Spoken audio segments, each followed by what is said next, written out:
It's a special edition of PFTPM, and usually we've been doing these in the month of January because someone has been fired. This one is about the hiring of a coach by the Baltimore Ravens. First time in 18 years they've made a hire. John Harbaugh, gone. Jesse Minter, the former Chargers defensive coordinator, is in. And even though they've moved on from John Harbaugh, the Harbaugh connections are still lingering in Baltimore. Minter had been with the Ravens for 4 years from 2017 through 2020. In his last year with the team, he was defensive backs coach. That's the job that John Harbaugh had in Philly before he was hired by the Ravens in 2008. And then Jesse Minter, after a year at Vanderbilt, spent 2 years with Jim Harbaugh in Michigan as defensive coordinator before joining Jim with the Chargers, where he spent 2 years as defensive coordinator. And now he's taking over the show in Baltimore. It's hard to understand why they're clinging to the Harbaugh concept, other than the fact that it's proven to work.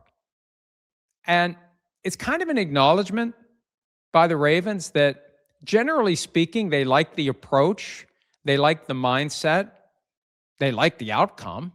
33-18 the last 3 years. Now they'd like to get farther in the postseason.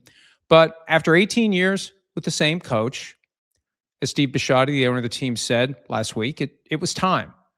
But it's not time to completely abandon the process that they have used to get to where they currently are. And when you consider that the rest of the structure is there, it actually kind of makes sense to bring in someone who's been there, someone they've been around, someone they know very well. You're not taking a chance on some first-time head coach that you've never employed, because the big projection is, can a coordinator thrive as a head coach? Look at what Mike McDonald, who was in Baltimore at one point, is doing in Seattle. So they're banking on having that same kind of success, continuity as much as they can have it, with the way things were under John Harbaugh. And it was, I don't want to say safe in a negative way. It's safe in a positive way. When you hire a guy who's never been a head coach before, you take the chance that he's going to be one of these coordinators who can't make the transition from X's and O's to running the team. They believe they've seen enough from Jesse Minter to say this guy can do it. And it's not going to be easy. There's going to be pressure.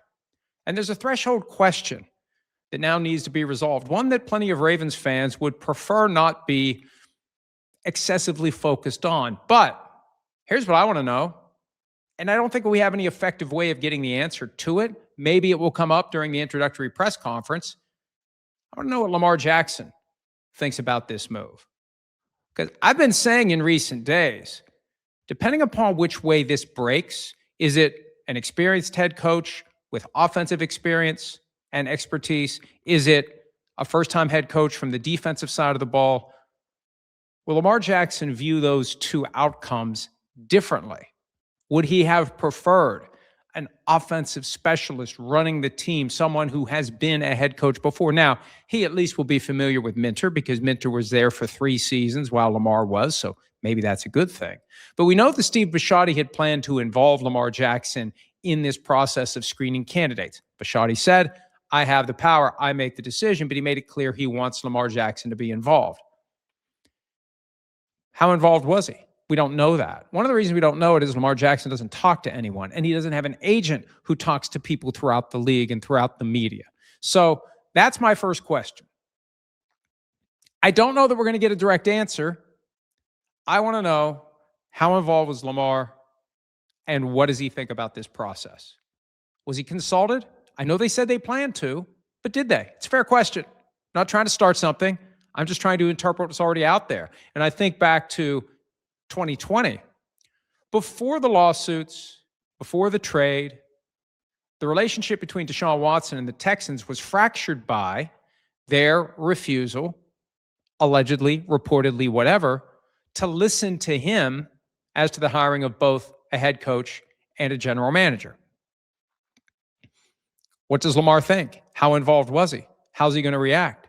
That's the next issue here. I always say that when the coaching carousel stops, the quarterback carousel starts. And in Baltimore, obviously, the coaching carousel has stopped. Now we need to know who the offensive coordinator is going to be. That is another factor in all of this. But at some point, the decisions are made about the future at the quarterback position. And here's the basic reality. The Ravens have Lamar Jackson under contract for 2 more years. Upon the expiration of his contract following the 2027 season, he'll be a free agent. Apart from what the cap number would be under the franchise tag, his contract has a no-tag clause. So they want to get his deal extended sooner rather than later. Bisciotti said so. Wants to get it extended by the start of free agency, create some cap space. The current number, $74.5 million. Now, if they don't extend the deal, they can play some of the kick the can game that will push money into future years and create an even bigger cap charge down the road. But they need to get him on board. They need to get a deal done and know that he'll be around for at least the next 3 years, maybe 4, maybe 5. Ideally, if both sides want to do it, the rest of his career. Is this a moment, for reasons similar but still different than it was for John Harbaugh, where it was just time? The team thought it was time, and maybe Harbaugh did too. He landed on his feet. Is it time from the perspective of Lamar Jackson?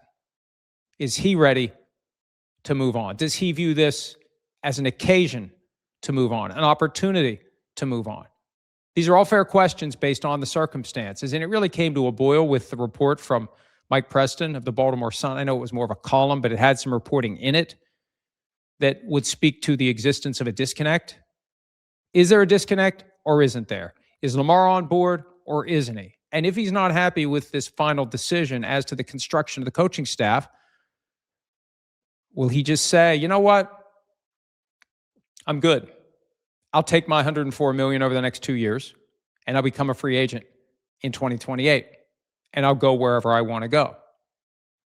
These are all important issues that are going to come up now that we know that Jesse Minter is going to be the next head coach. And hey, I know the Ravens would still need a quarterback plan, but Lamar Jackson isn't going to be their quarterback forever.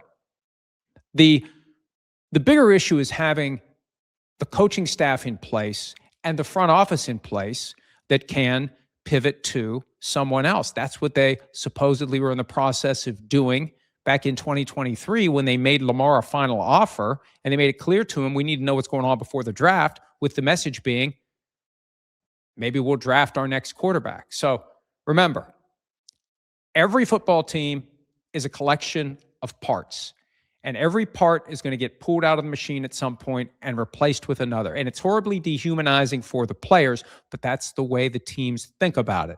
At some point, Lamar Jackson is going to be removed from the Baltimore Ravens football machine and replaced with a new quarterback.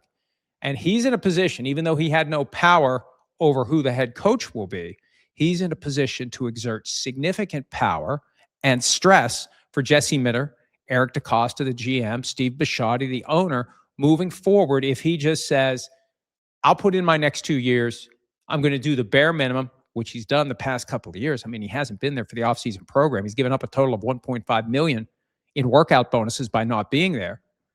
If he's committed to that, what do the Ravens do next? In a crazy offseason where we have seen many things we wouldn't have expected, this is at least a little blip on the outside of the radar screen that we can't ignore. And that blip may move closer and closer as we pick up even more information. Who's the offensive coordinator?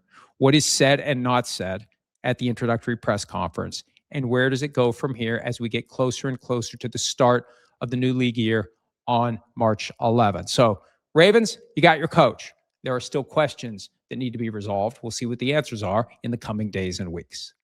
Hi, it's Mike Florio. Thanks for watching PFT on YouTube. Hit subscribe for the latest news and analysis from Pro Football Talk.